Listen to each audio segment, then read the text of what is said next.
Okay, so hello everyone. Welcome to another episode of Lucentum Basketball Hub webinars.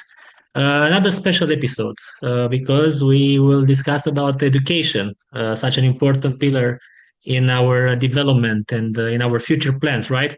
And our guest today is Vincenzo Di Giuseppe, manager at the Euroleague Basketball Institute, the educational arm of Euroleague Basketball. Vincenzo oversees the design, the development, execution of the organization's learning programs, including its flagship Sports Business MBA, delivered in partnership with Vytautas Magnus University from Kaunas, Lithuania. Through this role, he contributes directly to shaping the next generation of the leaders in European basketball, integrating academic excellence, industry immersion, and innovation, of course. He also plays a key role in EuroLeague basketball broader ecosystem, and he will tell us more about it. Club development initiatives, knowledge sharing projects, CSR, youth programs, and collaborations that support both sporting and business growth across the continent. It is really a pleasure to welcome someone whose work directly impacts the future of our industry. Vincenzo, thank you very much for accepting our invitation. I will give you the floor, the mic, and we will be all eyes and ears. All years. Thank you All so much right. for your time. No problem. Actually, Jonu, thank you so much for the kind invitation and introduction first.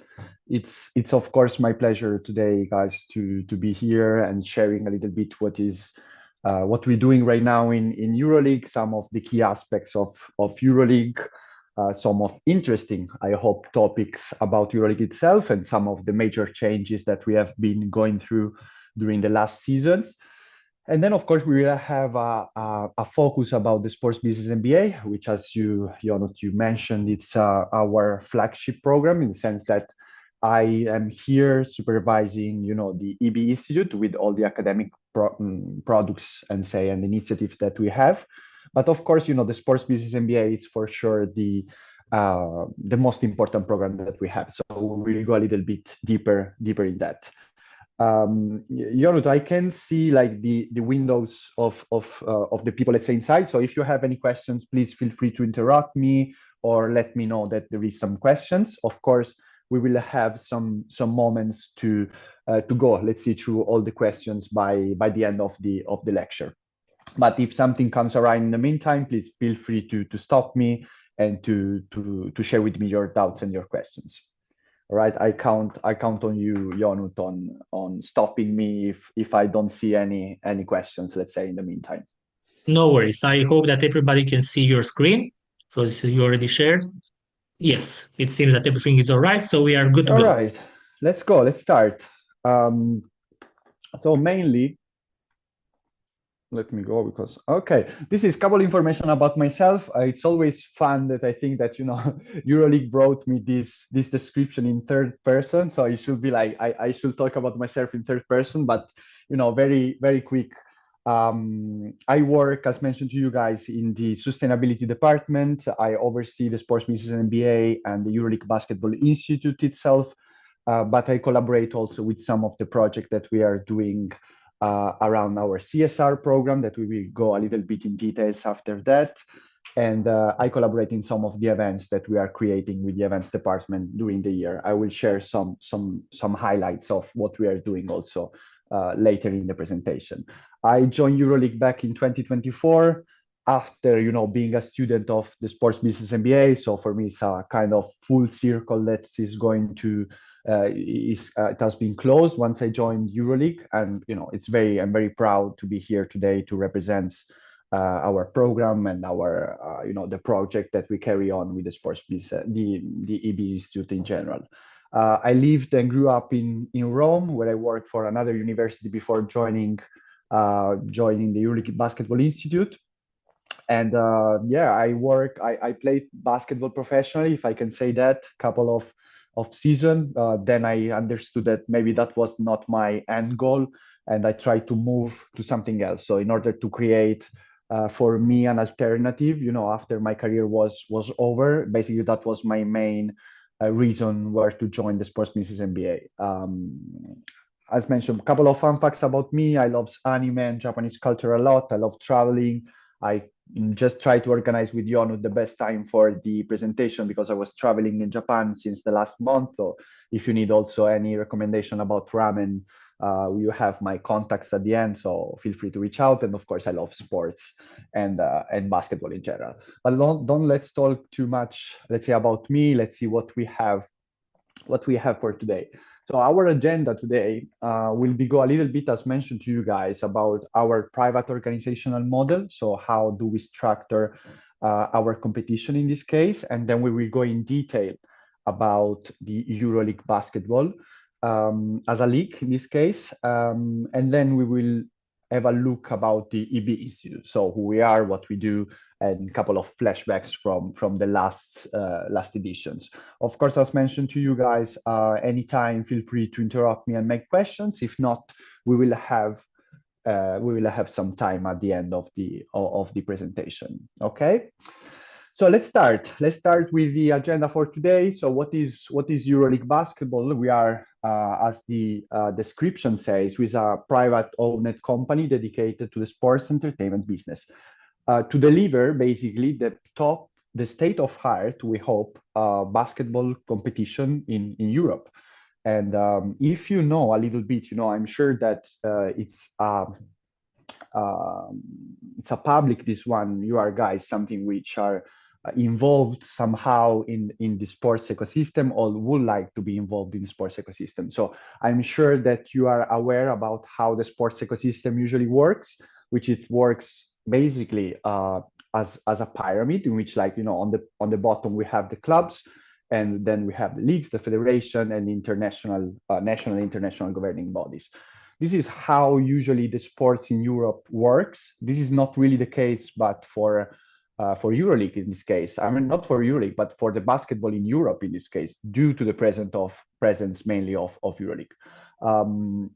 In the pyramid that involves, in this case, the European landscape, we have, of course, at the top, the FIBA, which is running the national teams competition, which was founded back in 1932, was running just national team competition up to 1958. In 1957-58 was the first time actually that the FIFA was organizing itself with its partners to create their first man competition, which has run basically the competition of EuroLeague in a case until the year 2000. In the year 1996.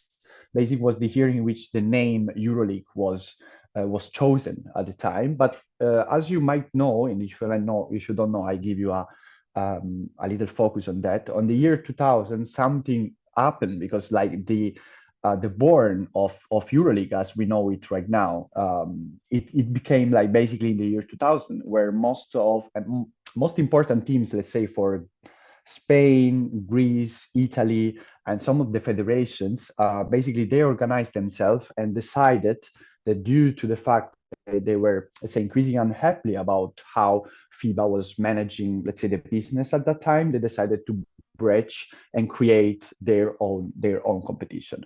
So basically, it was very quick process that happens in 4 weeks in the year 2000, and at the end, EuroLeague established themselves under the ULEB umbrella because, of course, they needed a company that was letting them able to make relationship with the clubs and leagues and national leagues in that case. So in the year 2000, basically, there is the born of the EuroLeague, how as we know it today. And the first office was basically located always here in Barcelona. But not the office that we are currently right now. It was in Palau Sant Jordi, which now is quite famous also as hosting concerts and other kind of event. And the first team was appointed mainly from Spain, which is something which remains right now, because at the moment we are composed from around 100 employees, and around 67% of our employees still are from Spain, where the rest is around a very good mix between Europe and lately, let's say, we have been welcoming talents from all over the world. More or less, we are facing the same process that our league is facing, our competition is facing at the same time. So this is what we do. We basically fail, let's say, outside of the pyramid that we explained before. Because of course, at the top, as we say, there is the FIBA, which now since 2016 runs also, as you guys for sure know, two very important men's competition, which is, you know, FIBA Europe and FIBA Champions League in this case. But, you know, aside of this pyramid, there is the EuroLeague, which, you know, operates on its own, in this case, as a private owned company. And it's, as I'm sure you know, it's owned mainly by his own teams, right? So from his 13 licensed clubs and the 9 leagues plus federation plus ULEB. And this is basically something which disrupts a little bit the ecosystem of sports, because of course EuroLeague runs the top tier at the moment competitions, the top 2 tier, I would say, so which is the EuroLeague Basket and the BKT Euro Cup. And this is something that it's a little bit different on how usually the ecosystem of the sports in Europe is managed. I'm sure you know, guys, the rumors and the chaos that brought, you know, in football, the Super League talks. And this is something basically that, you know, EuroLeague did back in the year 2000. Last year actually marked the 25th anniversary of the league, which we kind of celebrate with a claim: we just turned 25. We just turned 25 because we are still very young. There is still a lot of field to grow. And it's true that, you know, the main values of the EuroLeague are the traditions, the hardcore fans, the passions, and the history behind of the clubs.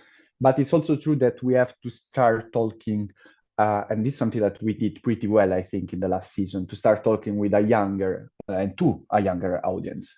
Of course, then if you think about not just European landscape, aside also and out of the pyramid that we explained before, there is also the NCAA, which of course is running the college league in America. If you ask me, it's an amazing product. And then we have the NBA, of course, which is right now is at the top, you know, in terms of talents basically and entertainment. So this is more or less the ecosystem in which you know, EuroLeague position itself. As mentioned, guys, and I'm sure that you know, at the moment we run the 2 best. Hopefully, I hope you think the same. So the 2 best male competition in basketball in Europe. Let's move on about what we do in EuroLeague, because here there is, let's say, a bunch of properties and brands which are owned by the EuroLeague itself. I already mentioned to you guys the competition department, in a sense that we have, you know, we run the competition of EuroLeague as the top tier. We run the competition of BKT Euro Cup as the second tier men's competition. And then we run the NextGen EuroLeague turn. I will not say that in this case is the third tier, because I truly believe, you know, that NextGen is one of the top products that we have. And I'm sure you know what it's about. But basically, it's a tournament in which, you know, the next generation and under 18, mainly talents, let's say, before was just, let's say, around Europe. Now it's all around the world, with team from Dubai, with team from Overtime Elite. So, you know, it's going global more and more. And it's basically a platform where the talents, under 18 talents, they showcase themselves to try to get, let's say, to the next level, which is, of course, EuroLeague or NBA, or playing for, you know, different parts, different like competition around the world. I'm sure you know some famous actor about NextGen, which are, you know, Victor Wembanyama, Jokic, or Luka Doncic, of course, which all played the NextGen, you know, before, like, I would say, dominating now in the next stage. We have also the Final Four. The Final Four is the top moment, in this case, for our season, is a moment in which we celebrate, basically, at the end of the Final Four, the winner of the EuroLeague season. As you know, last year, we landed for the first time in the Middle East, where we brought, you know, the Final Four to Abu Dhabi. of course it was a risky move. I think we have someone in the audience that was present there at the Final Four in Abu Dhabi, so I would like to hear from them also their feedback. But I think that when we were trying to discuss in the beginning, it was really looking difficult, because it was difficult to export, our product outside of our borders in some cases. But I have to say that from an organizational standing point, and so that's why I was saying that I would like to hear, the feedback also from outside. But from an organizational standpoint, it was an amazing Final Four. It was an amazing Final Four because we found an amazing partner to work with, and I would say that under the business level and business opportunity that arise like around, the event, it was an amazing week. Why I say an amazing week? Because of course, like the Final Four are played mainly during the weekend, right? So from Friday, where you have the semifinals, to Sunday, where you have the championship game. But for example, we have tons of activities that are going on during the week of the Final Four in the city which hosts the Final Four, which is, for example, the fan zone, or usually we have kind of big concerts, around the venue. So basically all kind of activation and events to try to involve as much as we can, all the audience, which is mainly traveling, all the places in which we are organizing the Final Four every year. As you might know, like every year we try to move from a city to city, let's say, to try to organize in a different one the next edition of the Final Four. So like, for example, the year before Abu Dhabi was Berlin. So we had Berlin, Abu Dhabi, and next year, I hope you are following a little bit the news, and you know that we will be heading to Athens, where Jonut, I hope to see you with a good delegation of students. But yeah, let's see, it will be an amazing stage, I guess, an amazing show where, the atmosphere of Greece is something always very, let's say, interesting, authentic, and it's on another level, the passion that the city, I will not say also or each faction fans, the city expressed to the love for the love of basketball. So I hope it will be an amazing show under all the points in 2026 in Athens. Aside of the competition side, so competition, I mean EuroLeague, EuroCup, NextGen, and at the end of the season, of course, also NextGen final is played during the week of the Final Four. So it's something that it's included in the week of the Final Four. So these are the four, let's say, product that we run during the year and at the end of the season. At the bottom of the presentation, in this case, you can see the EuroLeague Basketball Institute and the EuroLeague Basketball One team. EuroLeague Basketball Institute is something that we will be seeing in detail after, so our educational platform, educational program. What is EuroLeague Basketball One team, which I'm sure some of you will be aware, but just to have a general idea, EuroLeague Basketball One team is our CSR program. So basically, all the teams from EuroLeague and EuroCup, they have to run a different kind, a project which involves a category of population which is at risk of exclusion due to abuses, general abuses like violence abuse, sexual abuse, drug abuse, or different kind of problems that might arise in our society. So each of the teams from EuroLeague and EuroCup, they commit themselves to bring back to the community and create and using basketball as a vehicle. So basically, they address this project to a segment that they decide they want to help in their community.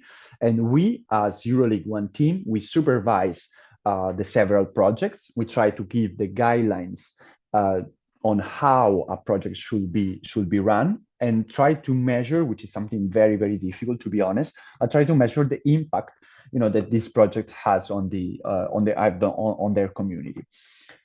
Every year, we award the top three, let's say, projects during the One Team workshop. We try to award the best project inside of EuroLeague and EuroCup.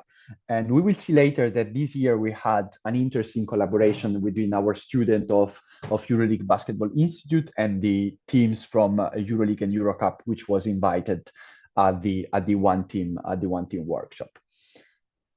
Let's see now how we try to run our competition around which principle, which pillars, which are mainly four. We don't have so much time, but I will try to summarize because are kind of interesting and very deep topics. But for you to know, guys, is the licensing system that I'm sure that you are aware about. Is basically the licensing system is how to be part of the league itself, of our competition. And it's differentiated between long-term license, if we want to make it very simple, long-term license and short-term license. So we have some teams, which are mainly the teams which back in the year 2000, they signed the Protocol of Constitution, which are the licensed teams, are 13 licensed teams at the moment, which they own also the 75% of the shares of EuroLeague. So they are owners for the 75%. The 25% then is divided to the 9 leagues and ULEB, which was signing the Protocol of Constitution back in the year 2000. So for example, for you to have an idea, 75% is owned by the 13 licensed club, 25% from 9 domestic leagues and ULEB. So this is more or less how we structured the EuroLeague at the moment. Then we have, of course, the associate team, which right now the number rises at 27, which are the teams which are not owners in some cases of the EuroLeague, but they still participate in the EuroLeague. And if we had the time, then we will see a little bit of the difference between, of the rights and obligation that these teams, licensed teams and associate teams, they let's say they experience, because I think it's a quite hot topic right now, in the sense that if you if you heard the news, for example, we had one of the legends of the coach Obradovic, which was demanding fair rights for all the teams involved. So for example, now we are 20 teams for the first time. So the proposal that he made in that case was 20 teams, 20 owners, same rights, same obligation. So this is kind of hot topic right now. Let's see how the things will be evolving. At the second point, we have the centralization of rights. This was something that was stated from the clubs at the moment of the constitution. So at the moment of constitutions, the clubs wanted us as EuroLeague and the league itself to take care about the collective rights which were involving the league. The reason is very easy. Like, as much people as you represent on your back, on your have behind you, more is the let's say bargaining power that you have once you go on a business agreement with your provider, which is mainly about the TV rights, right? So in order to reach a better agreement in terms of media and TV rights, the idea was, okay, EuroLeague will take care about the business, the interests in this case on behalf of the club. And at the same club, the league will leave the club 100%, the manage of 100% of some of the topic that we will see right now. We will see later in the next slide.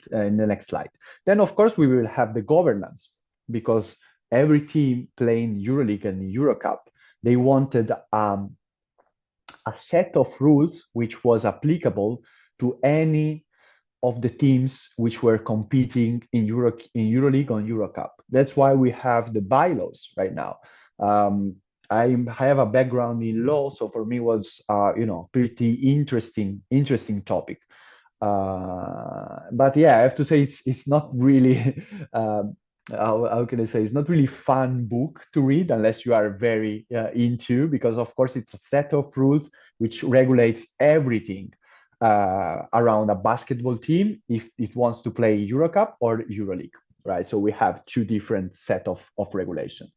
And then we have the fourth pillar, which is the territorial distribution. So territorial distribution in that case, I think it's very interesting pillar, because guys, like we had, and we always had, some stronger markets, in which like, EuroLeague positioned themselves very strong, like Lithuania or Turkey, for example, also Serbia. The EuroLeague is very strong. The brand is very strong as well, and the people feel that the teams also feel very committed, to the EuroLeague idea in this case.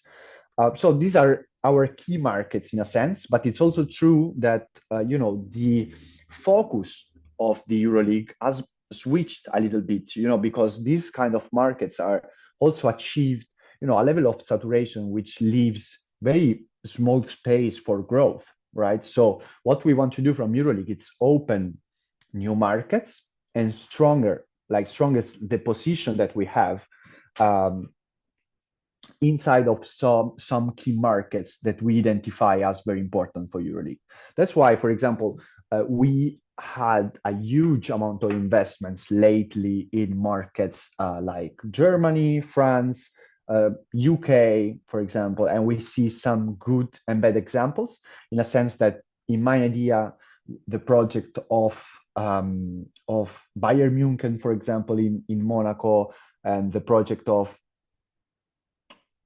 from the other side, in France, of course, we have the great example of Paris basketball, which has been an amazing rise during the last years. But we have also some more difficult examples, like can be the London Lions one, right? Where we had a huge interest about having a team in the UK, and they are, they passed through some or let's say problems during the last year, and now they are trying to rise back, and hopefully they will be competing in the EuroLeague at some stages. But the idea is that we would like to have a team in this, or more than a team, in this kind of markets.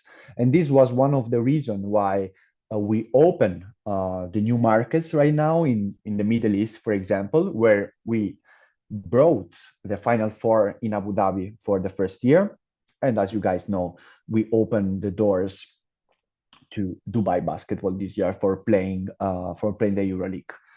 So this is more or less is the idea behind our territorial distribution, in a sense that, okay, we have some strong markets. It's great. Let's be strong there, but let's try to improve also in other markets, and let's try to see which is the next wave, right? So where we can position ourselves for the next big market. And at the moment was stated to be, the Middle East in that case, and this is the idea behind, the Final Four in Abu Dhabi and Dubai being in our competition since this year. Some information, guys, very easy about EuroLeague. Where we are in Barcelona right now. We have a small office in Luxembourg, because of course the league is an international, so it's easier for us due to some bureaucratic measures, basically. So we have a big office in Spain, where I'm streaming right now, and where we have our first in-person session usually of our program.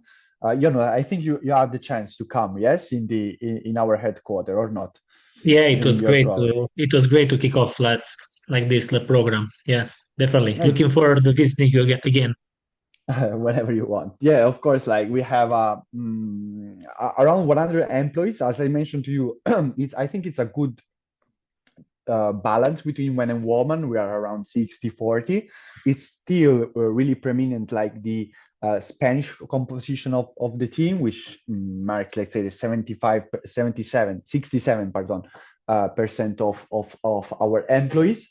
And the main areas, I would say, are all around business, because the idea of EuroLeague is to try to help the clubs, so to grow the overall ecosystem of sports, right? So, for example, we had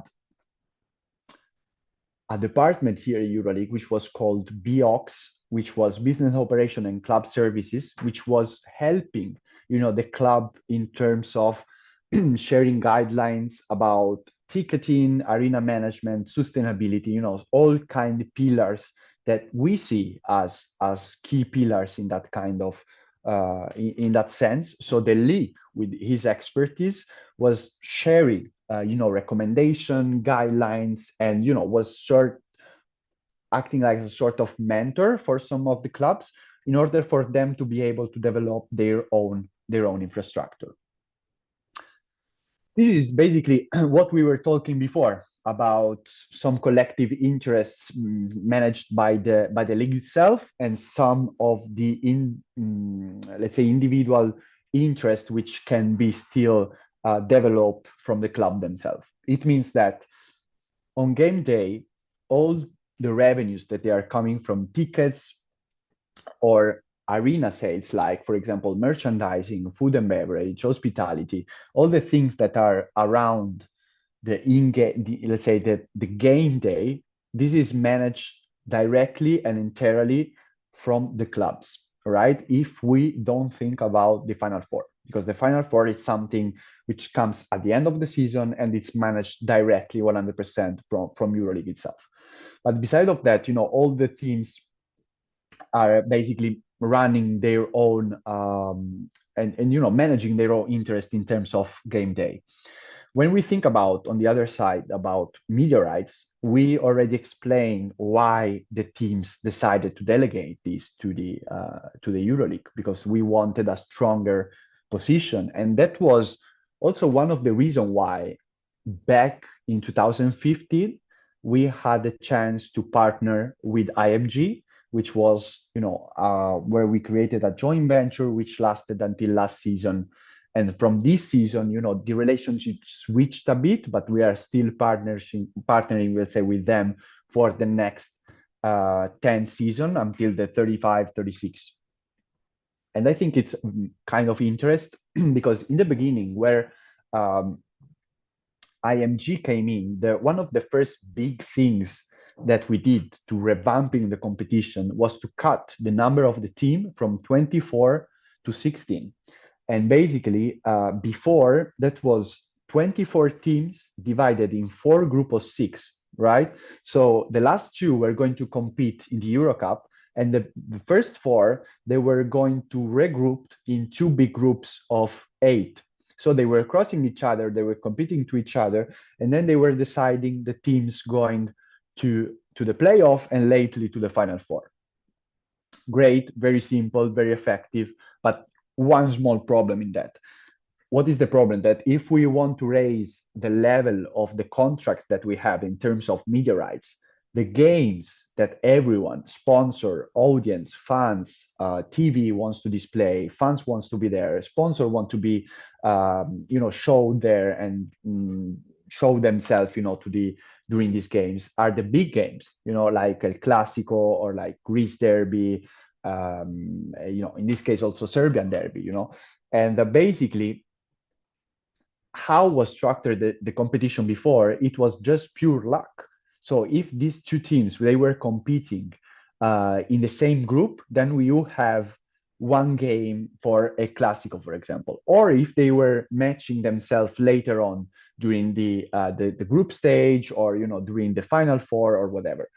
What we did basically to once we partnered with IMG was to cut the number of the teams. So no more 24 teams, back to 16, one big group, and we let them play in robin round, which means that basically you give the chance to the fans to experience, the big games at least twice per year.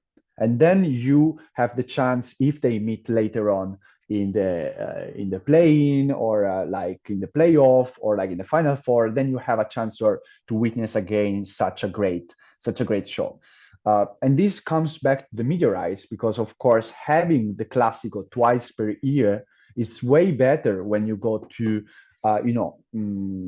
agree on a TV rights deal with your partner, like with your provider, because of course before was, let's see how the calendar goes out and hopefully we will have an El Clasico game. Right now is basically, no, you have the Clasico game twice, you have the Greek derby twice, you have the Serbian derby twice, you have the Italian derby twice, and then let's see, after when we go down to the competition, we can have more. And this gives us a way stronger power of negotiation when you sit down with a sponsor in this case.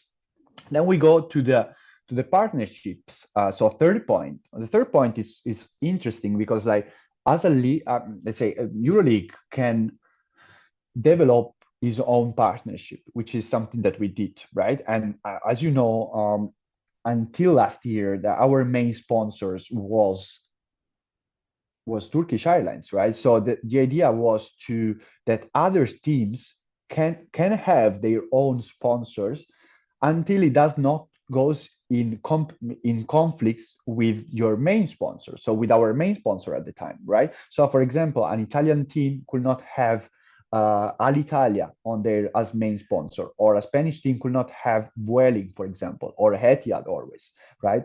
So that was a thing that okay, we run our deals, and you clubs, you run your own deals, because of course the league has an international view, but the club can be way more interested in developing local partnership and sponsorization, right? Which have an impact in their own market. So that was more or less the difference between the sponsor that we are running as a league and the sponsor and a partnership agreements that are being run from the club. And then of course arena, as we said, all the things about merchandising, food and beverage are covered from the clubs themselves.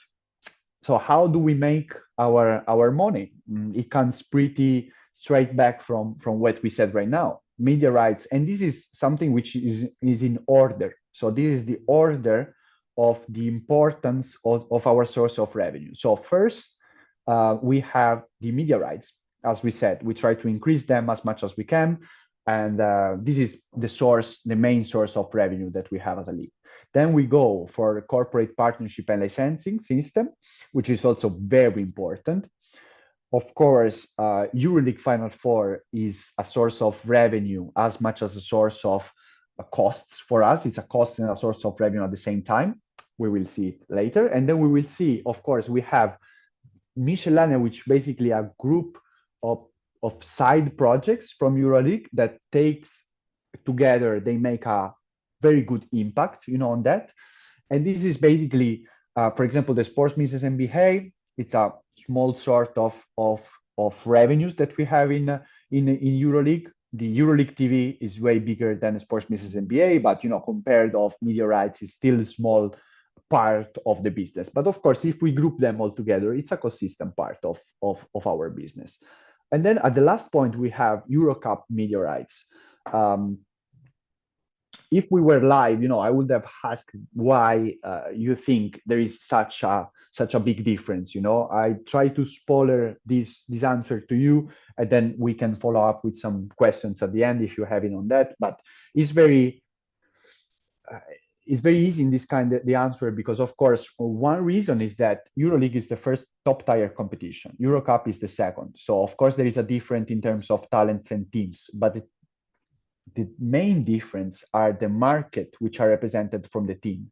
And we go back at the territorial distribution that we want as a pillar, right? Because if you think about the markets of the teams which are playing in EuroLeague are more important, let me say, important markets in terms of business possibility compared to the one of EuroCup media rights. So it's way more difficult for us to position ourselves and to have a media rights value for EuroCup than it is for EuroLeague, of course, because in EuroCup we can have teams from markets which are less appealing in terms of sponsorships, for example, than the one of EuroLeague. And this is something which is connected also with the media rights, which of course it let us reach a level, higher level in EuroLeague media rights compared to the one that we are reaching in EuroCup. And then, of course, really connected are the expenses. So we get our money and then we redistribute them to the third team, basically to the licensed club and our owners. This is our main source of expenses in this case. Then we have, of course, organizational services for EuroLeague and EuroCup. We have production expenses, like we are producing as I mentioned to you guys like before, we are trying to talk to a different audience later, like lately these last years. And it means producing content that feel the fans and our fan base closer to the league. It means basically producing fantasy, podcasts, is producing pre and after and halftime shows, is producing all access documentaries. For example, we produced the Paris rise to the EuroLeague. We produced the documentary about the 7-star of the Panathinaikos, which has been showcased in their amazing glass floor. I think it was a really good collaboration that we did, with the team. And then we followed Nigel Hayes-Davis during his last, EuroLeague season. And it's very interesting because, he ended up winning the EuroLeague, winning the MVP of the final. So it was kind of interesting production. Last thing before I switch topic, this is the EuroLeague logo. I'm sure you guys are aware, which is a huge difference between this logo and the one you saw during the last 15 years, maybe, right? Because last 15 years, it was Turkish Airlines EuroLeague. Now we came back to EuroLeague, just like the clean logo.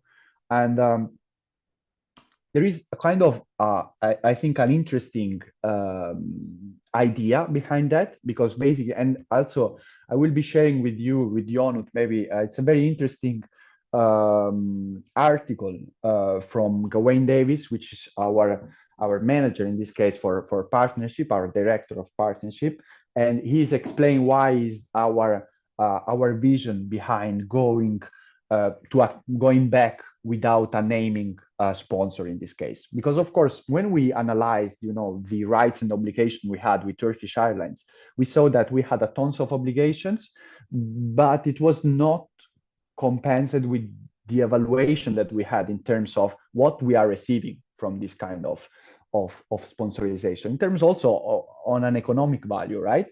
And the reason, when we sit and we started to renegotiate with them, we try to leverage, let's say, our contract to our level, to what we think is the level of EuroLeague, right? And when we see that we were going to two different directions, we say, okay, what we can do is basically going without naming sponsor, unless we find someone which is at our condition and with our rights and obligation, right? So we want a top partner who represent the top competition in Europe.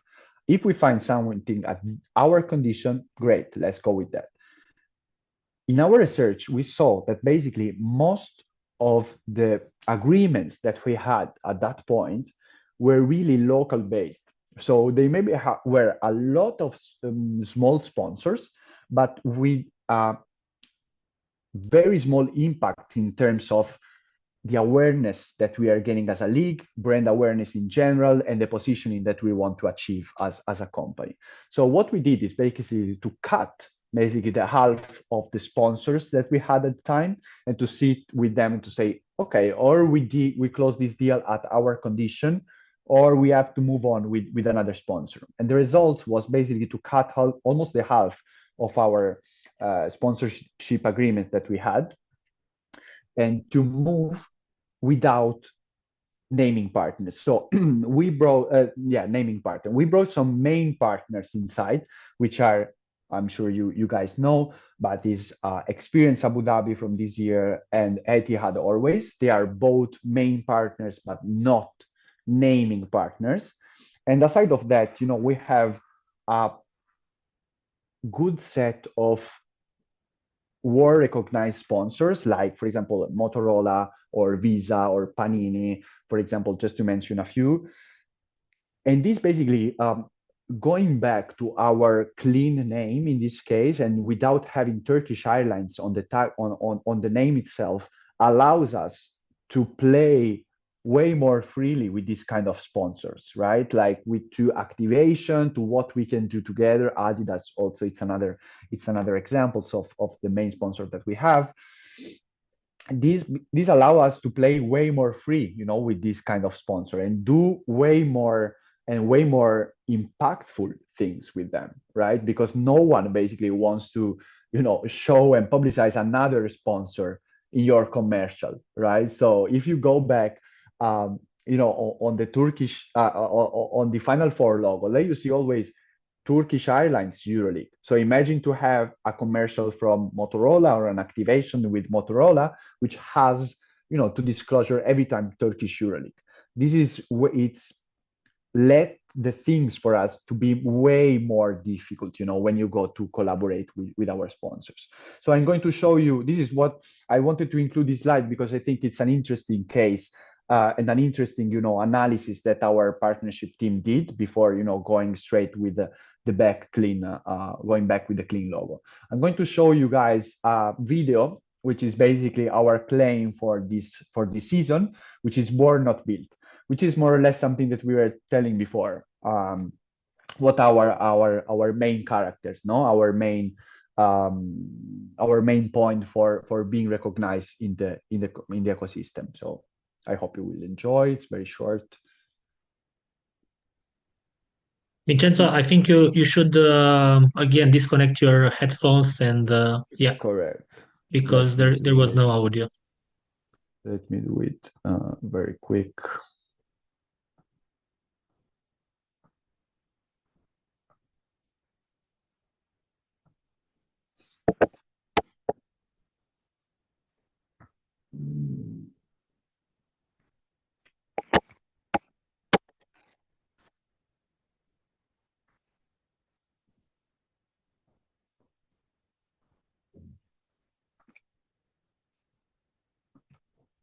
Can you hear now, Jon?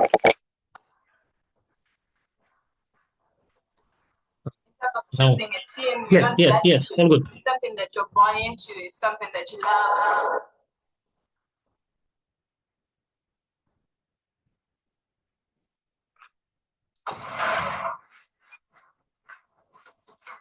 In terms of choosing a team, you don't get to choose. It's something that you're born into, is something that you love. I grew up with this team. It's a part of my family.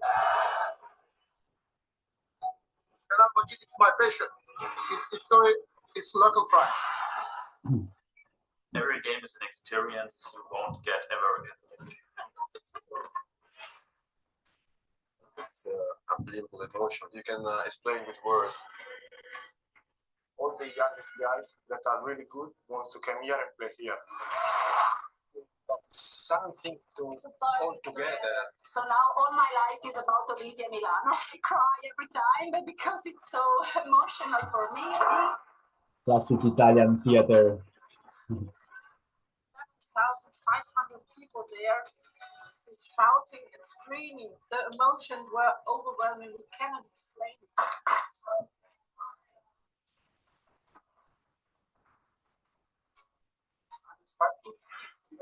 To understand.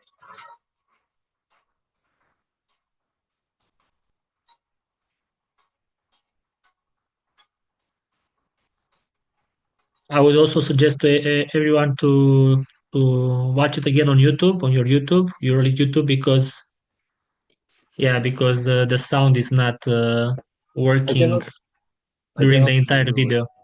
But no worries. Yeah, I mean, just go on EuroLeague YouTube, right, and you will find it there. Was not working the audio. Sorry about that. It was working, but partially for the interviews, yes, but not for the back sounds. Okay, so sorry about that. No so guys, before switching the topic, and I think I have to go a little bit quicker.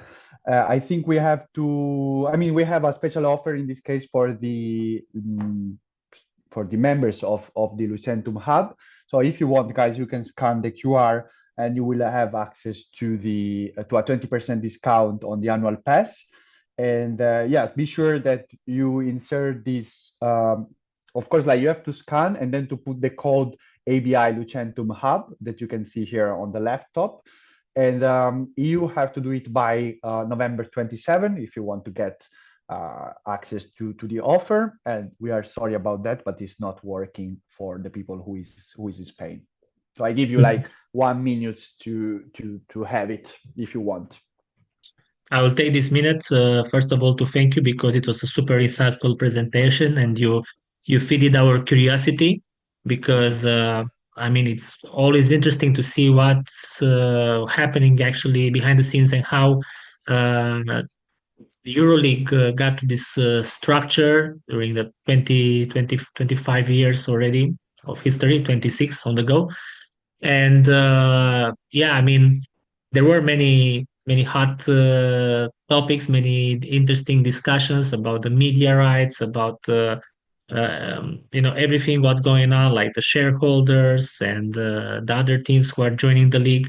And honestly, just for me, finding out more information about the EuroLeague and to have a better understanding of a competition that I knew only as a fan. And during our participations in Euro Cup, in ULEP Cup with my former teams, that was the reason why in 2017, when I saw for the first time the announcement that the EuroLeague Basketball Institute launches MBA in sports business in partnership with Vytautas Magnus University, I was like, I was okay. I need to be a part of this. I knew that EuroLeague had a marketing master for many years, and there are many Hall of Famers from the alumni, like Paulius Monteunas, currently the CEO of the EuroLeague, Edu Scott, the former COO of the EuroLeague, among others. But the Sports Business MBA was something different. And just to, I would not take too much time, but when I was reading the requirements, I was like, so it was 2017. I was 29 back then, and I saw that of course you need a bachelor degree to go to have an to do an MBA. So it was a kindly reminder to myself that I've quit study. I quit the journalism university because I was getting bored. I was like 20 something, and I started to work as a journalist when I was 15, so I was getting bored in school. And okay, my life, didn't change because I didn't have my bachelor degree. But now with the EuroLeague, wow, I need to be in that room. So I wrote to Goran Sasic, and the coordinator, the manager of the program back then, and I asked him, okay, I want to be a part of this. I cannot miss it. And lucky me, I got the free pass to attend all the classes, to take the exams, but of course, without being able to present my master thesis, the final thesis, and to be a part of the ceremony to graduate. So when I was there with the first generation of this program, I was super happy because it was an amazing generation, and it was a great experience for me. It was a cornerstone in my career and in my personal and professional development. But I felt that unfinished business.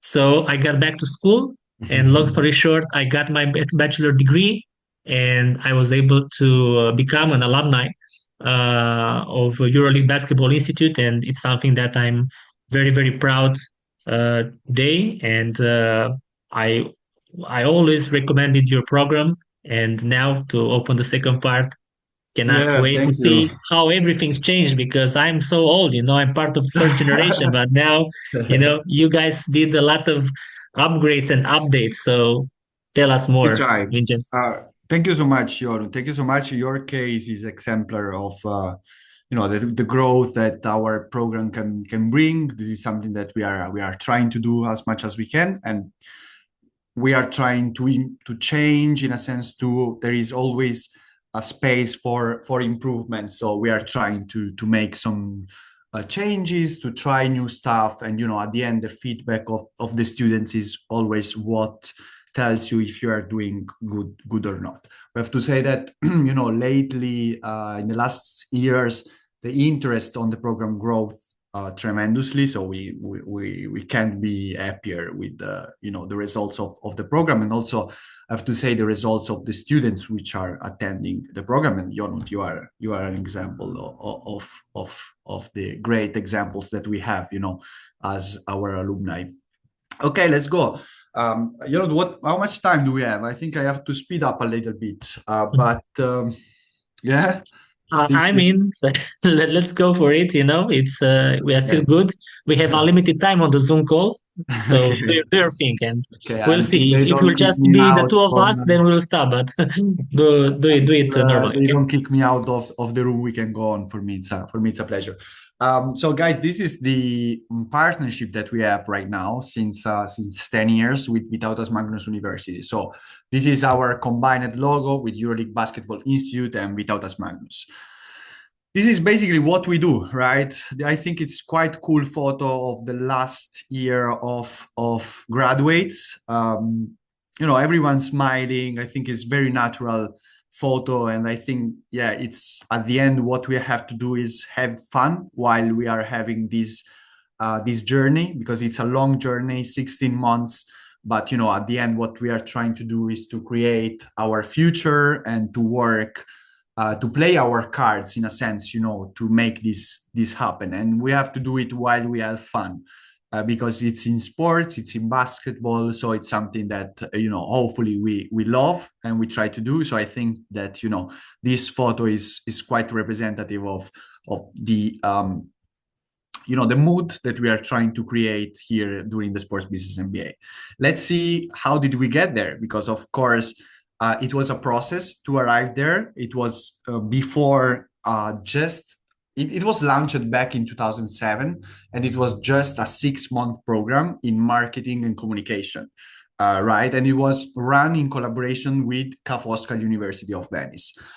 The program lately developed a bit into an international master's degree, is also always in sports marketing and communication. So it has that focus.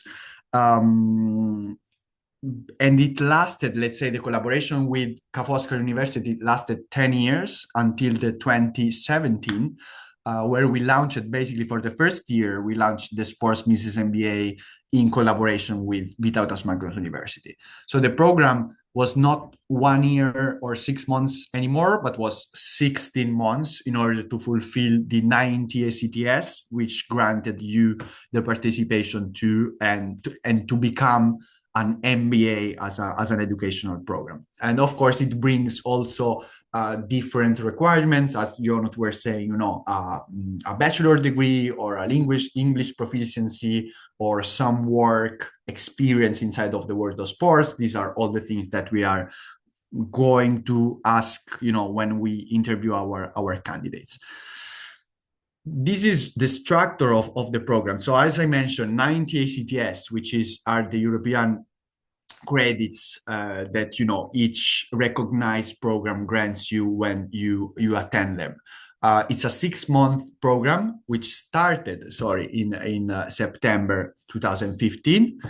It has 4 in-person sessions. We will see a little bit different in 3 different places in Europe. The class, it has always been, I have to say, around 25 students, but we have to say that lately, and this year we had the proof that we increased a lot the amount of requests that we are doing to the program, and the level of the candidates was still pretty high. So we decided to move and to open, let's say, 5 spots more, and we had to arrive maximum amount of students to 30 per year. All the lectures, of course, are taught in English, and the tuition fee is now 12,000 K, which is more or less a little bit more, I guess, Jonut, that when me and you, we joined the program. Not so much though. I think it was 9,000 when we did it. 9,000, I think it was exactly. 9,000. Yeah, So exactly. Same when I joined. Now it became a little bit more, because maybe we see that that was not one of the first things I did when I joined the EuroLeague. So I'm not guilty for that. When I arrived, the price was already high, but it's kind of representing the level of the program, that I think that it's one of the best in Europe, and I think it still has a very strong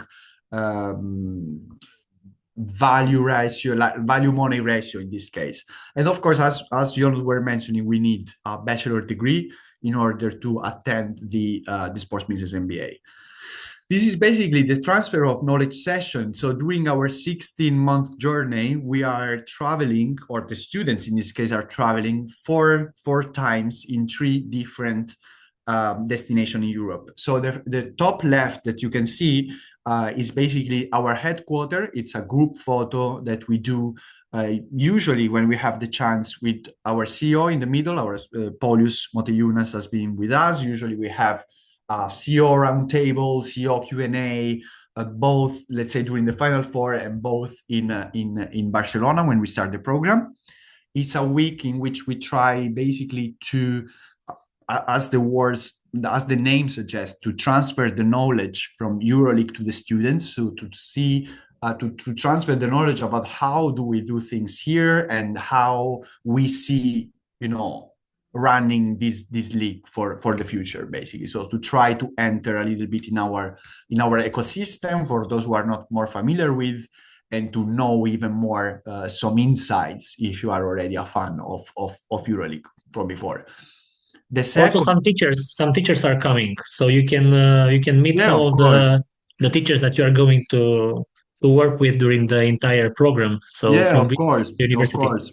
It's I didn't mention that because this year we separated the things, and I have a slide on that. But yes, here actually in this photo, for example, you can see that there are not all in this case, but some of the professors from Vytautas Magnus University. So transfer of knowledge from our side and from Vytautas Magnus University side. Then we have academic modules in the middle. So after the Barcelona session, we have some academic modules, and we meet again in person in January, where we go to Kaunas for, let's say, an entire week in this case. And basically what we do in Kaunas is to also there transfer of knowledge and having an insights for the Zalgiris Kaunas club. So basically most of the management from Zalgiris Kaunas, they are coming to give lectures specifically, let's say, for the class of our Sports Business MBA students. Of course, we go to the Zalgiris Arena to watch the games. We do some side activities. So usually it's very fun. It's very fun week. Of course, we finish our academic modules until May. And in May, of course, the students are participating at the Final Four. As we mentioned, during the Final Four, we had lectures that we will see a little bit in details after. We go to the fan zone, we go to the NextGen games, we attend the championship and semifinals games. So most of the events which are happening around the Final Four, we try, to be present there with the students as well. Last year, of course, in terms of logistics was a challenge for me specifically because Abu Dhabi was quite challenging because the places were far and was difficult, let's say, to reach each place. But I hope that the students had a great memory. Also, they have been present to an historical Final Four, first time ever in the Middle East. So I hope they kept a good memory and some good insights with them. I think also that the panel of speakers that we had last year was a match, so I hope they enjoyed. But basically, then they have some free time in a sense that the lectures are over and they can start writing their final master thesis, which will lead them to the graduation in January, where we met again in Kaunas. Let's say the days in which we are meeting are very similar, let's say, to the ones that they did in the second in-person session, always in Kaunas. But we have, of course, a graduation ceremony, a good gala dinner, something to celebrate the end of this journey, which I think it's a challenging, tough, but very rewarding journey at the same time. This is basically, in my idea, what makes this program special, in a sense that you come to the EuroLeague headquarters, you go to see inside one of the best and I would say historical and with hotter fan base in this case. So it's very unique experience to have an insight from some Zalgiris Kaunas, in my opinion. And then, of course, you have an amazing chance to see how is structured, how it works, a mega event like the Final Four. And to study with Vytautas Magnus University is always a very interesting. I think, the professors are great in following you, and it's a very direct relationship, within the professors and the students. So this is what we are trying to do. I think that the mix of these 4 elements is what makes this program special. And the blend within all of these is basically that we are all basketball freak, which is something that I think helps us, because we are all sharing the same passion and basically the same ambitions. So I think it's very interesting to see how each group is evolving, is connecting with themselves and try to reach the next stage, next level of their career. This is some snapshot basically for the teachers that we have from Vytautas Magnus University.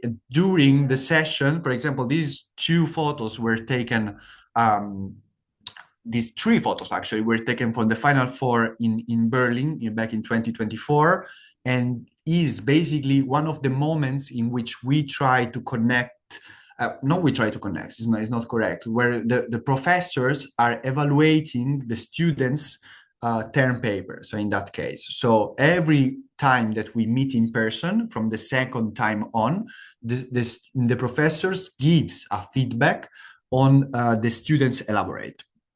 And at the end, of course, you will be ending by celebrating your graduation without one of your supervisors. So this was taken snapshot from the lectures from the presentation of the students during the Final Four.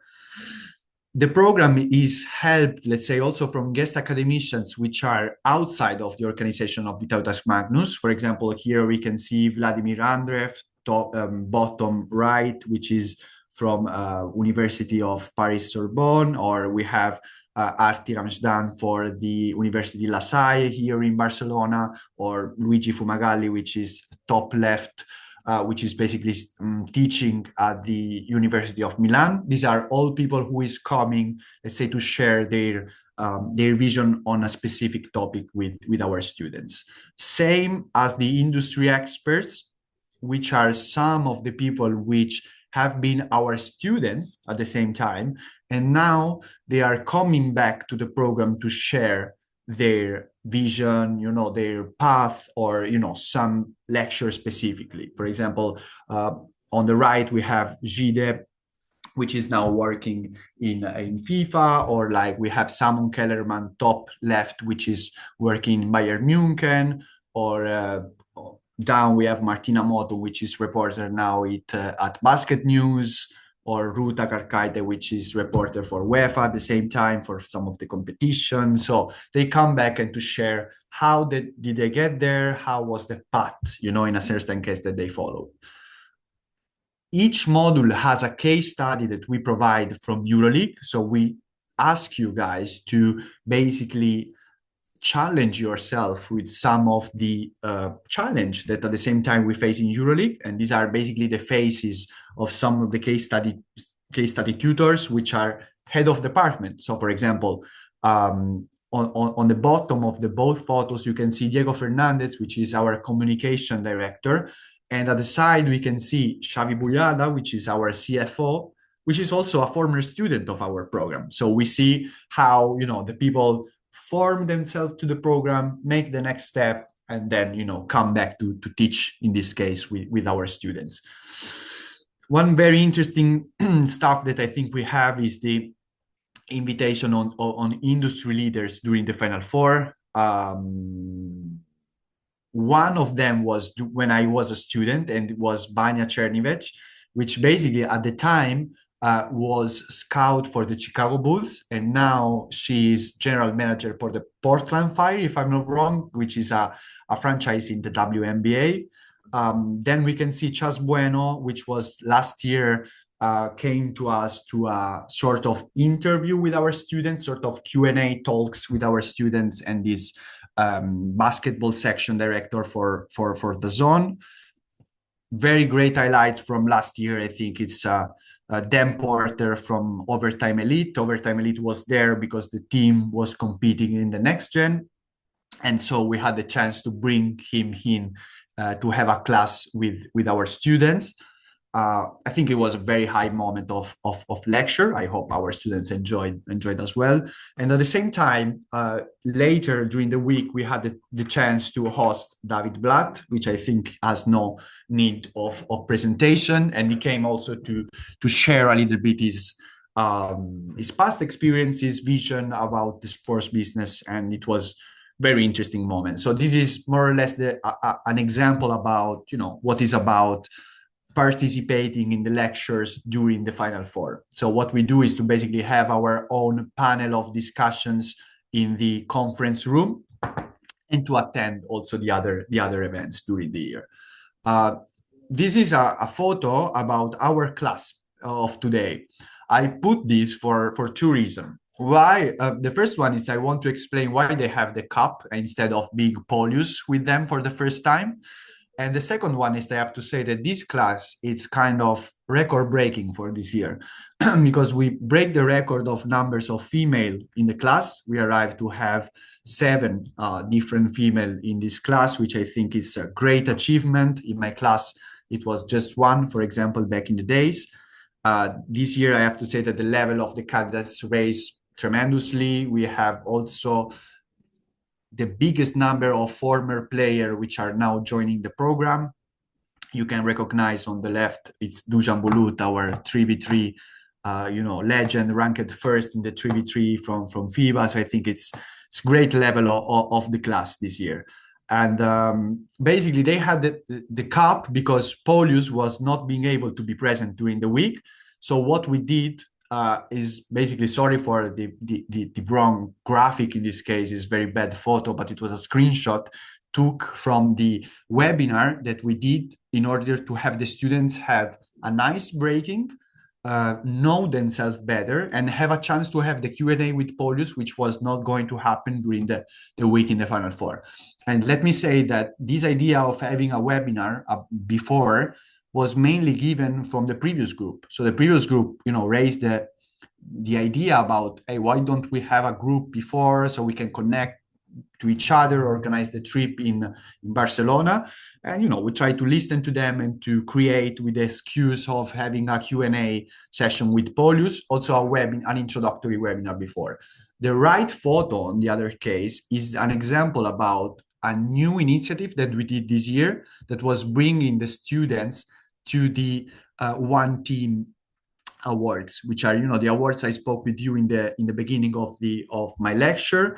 And this is a member of a club which is talking with one of our students. So I think it's a very good moment in which the students can also know themselves better, in a sense that being familiar with the group, but at the same time it's a very good moment of networking with the team from EuroCup and EuroLeague. And this was our new initiative, but I think it was very, very successful. This was the group that we are going to graduate this year in January. And I put the photo because here you can see there is Polius with them, because we had the photo, and not the cup, because we had the chance to have the CEO round table in Barcelona. And let me show you some of the testimonials, let's say, from Barcelona. So this is basically a video that we took after the session in Barcelona. I really enjoyed all the sessions we've had. I'm a basketball fan, and I was always wondering how the EuroLeague would operate. And this is basically uncovering all the secrets. So I find it super interesting. I was nervous at first coming to the program. I flew all the way from Toronto, Canada. So I was very nervous to meet everybody, nervous if I had made the right choice for this program. And it's been absolutely amazing. The people I've met so far, we've already formed great bond. The group was very diverse at first. Obviously, everybody was shy, including me, but after a few days, I think there are great people, very open and very creative people.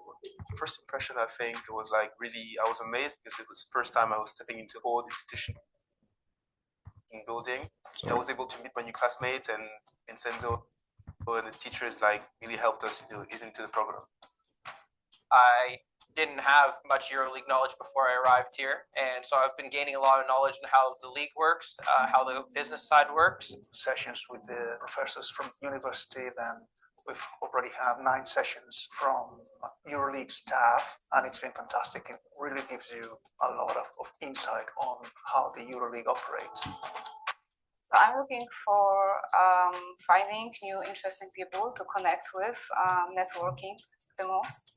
honestly, to continue to build the connections that I have so far, as well as actually explore the EuroLeague in Kaunas and as well as in the Final Four.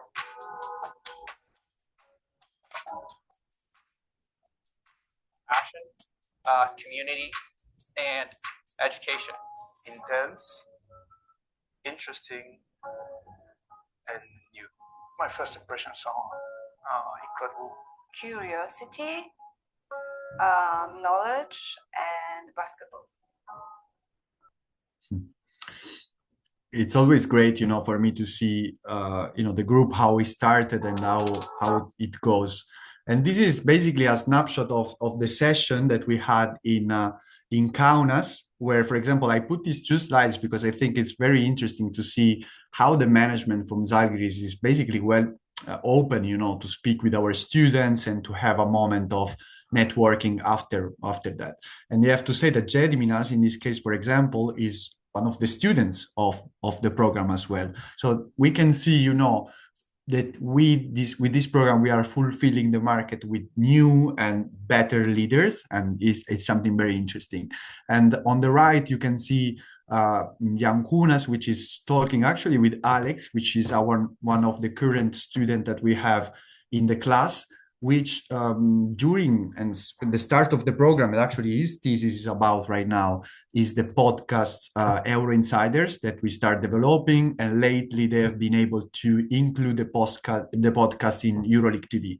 So it's very impressive project that they have been carrying on, and they have been developing with a rate of growth, which for me I'm very proud, to can say that one of the students made this kind of project.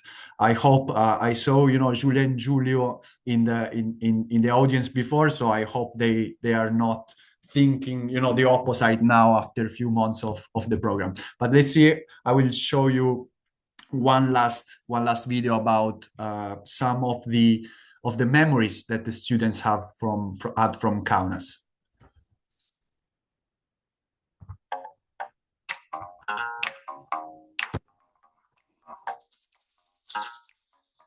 Best moments to be here. I think it's great opportunity for me to learn something new, to make new connections, and whole week will be great for me, and I can't wait to come again. Francisco, easily it goes yesterday's game.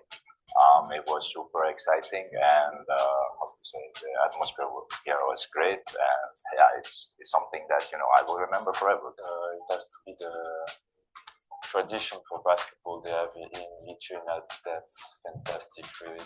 And I think for me, coming from Switzerland, that's give me ambitions and motivation. Nice off the strike. That's a nice feed. Smiling edge. That was my first live basketball game, and I just really enjoyed the atmosphere. For sure, having the possibility to see Žalgiris facilities, talk with their staff, understand how they manage their problem and how they go through the difficulties of everyday life, and also to be able to discuss about real and concrete cases, it made the experience more valued. It inspired me in a way that everything is possible if you're with the right people who really are open-minded, who know how to do stuff, know how to do business. It taught me that if you're in a good environment, you have all the opportunities to reach your goals, to reach your dreams. So it's really inspirational. It showed me that there's different career paths that I could pursue. I was more thinking about management, but now that we've seen scouting departments and general secretaries and other career options, it's really opened up my mind to different things I could pursue. It's exciting, it's valuable, networking. Fun, insightful, Žalgiris. Intense, exciting, and unforgettable. Amazing experience. I hope future. All right. Yeah, this was some of the testimonials that we try to record after and during each session. We don't pay them to to talk good about the program. And this is basically the photo that we had then in back in Abu Dhabi for the Final Four, where we had our lectures. And they hopefully, of course, I cannot put a photo of them graduating because it will be on January. But yeah, was the last group. So this is more or less, the finish of the journey, for our students. And it's always a moment of proud for us to have one more generation which goes on. This is just for you guys because, I shared my, my experience, and I was a student of the program. And for me, this program really completely changed my life. And I am a really live example of the impact. It was back in January 2023. I was graduating from the program, and I was working, I was not working in the sports business at the time. I played basketball before, but not working in the industry. Paulius was working at the time with Zalgiris Kaunas, and Miguel was the manager of the program of the EB Institute. Basically, the year after, this is how much it's changed for me. So being with Paulius and giving, my diploma, to being able to sit with him and to run, the session with him during the Final Four, that was basically, the impact that this program had on my career. Let's say also Paulius actually is a former student of our program. So I think we can see here, a full circle. And I always say that if I did it, you guys can do it as well, 100%. So yeah, thank you so much. I think I have been a little bit too late, but hopefully you are not sleeping right now. So thank you so much for your attention. Happy to answer some questions if you have. If not, you have my contacts here. I'm open to connect with every one of you guys on LinkedIn, and this is also my WhatsApp number for the working phone. So feel free to share with me anything you have. Thank you so much again. Vincenzo, it was beautiful. You saw that Alex Matichuk just heard the shout out about on Euro Insiders, and he jumped into the Zoom call. So we have him also with us, and also to see so many former players who competed against my ex-teams, like Gediminas, like Alex, also Bane Mirkovic. I mean, it's an amazing opportunity, as you said, and we are very thankful for being a part of this program. As the players are saying, when they retire, the most beautiful memories are coming from the locker room, and we believe that we have a great locker room with all these generations, and cannot wait to meet everybody, to meet everyone during the Final Four, hopefully in Athens. I want to thank you for your time. I don't know if there are questions, because as a good teacher, you answered to to all the questions, and nobody. But if there is any question, please. No, I say that Dimitri Ahmad had a question before, and Australian CBA are outside the hierarchy as well. Yeah, it's true. It actually is true. We were talking actually about NBL with Yonut before we were starting this conversation. And yeah, I have to say that I will be sharing this small anecdote with you guys as well. When I was a student of the program, we had the chance to have Jeremy Loinger, which was former commissioner for NBL at the time, and it was back in 2022, if I'm not wrong.